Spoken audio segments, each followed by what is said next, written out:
Good evening. Thank you for being with us. I'm Sarah Plake. More than 3 weeks ago, a family in Lexington faced an unimaginable tragedy.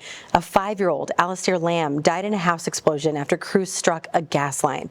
Jacob Cunningham, Alistair's father, and 10-year-old Cammie Lamb, Alistair's sister, were both injured in that explosion, and the Cunninghams' home was destroyed. The destruction carried down the block and across the street, the blast shattering windows.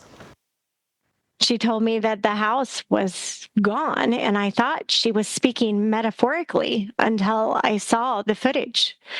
It's hard to believe that a house blows up into literal pieces.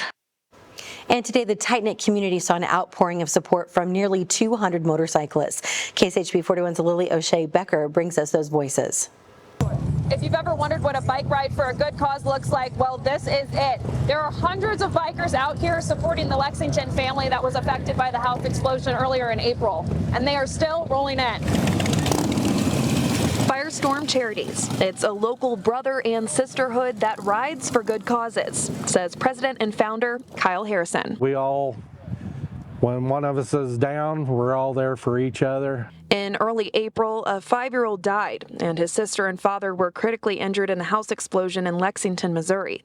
On Sunday, some of their relatives strapped on their helmets and joined the ride around Lafayette and Johnson counties. If we can give the family just a few minutes not to think about their problems or worry and smile, that's what we're after more than raising money. Bikers lined up to pay to ride, with an auction to follow, which Wayne Dilday is hosting at his bar. Bikers get a bad rep, but they do more charity stuff than anybody I know. Wayne has been riding motorcycles his whole life. He said this is the biggest charity ride he's been a part of. I think everybody feels for this family and they need help. I mean, they didn't do anything wrong. They were just living life, and now their world's changed upside down. Kyle says the 10-year-old girl continues to fight for her life.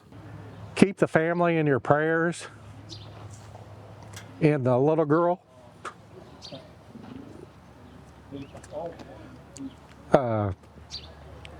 it's kind of emotional. Kyle says he hoped the ride raises awareness so similar tragedies won't happen again in the future. Reporting in Knob Noster, Lily O'Shea Becker, KSHB 41 News.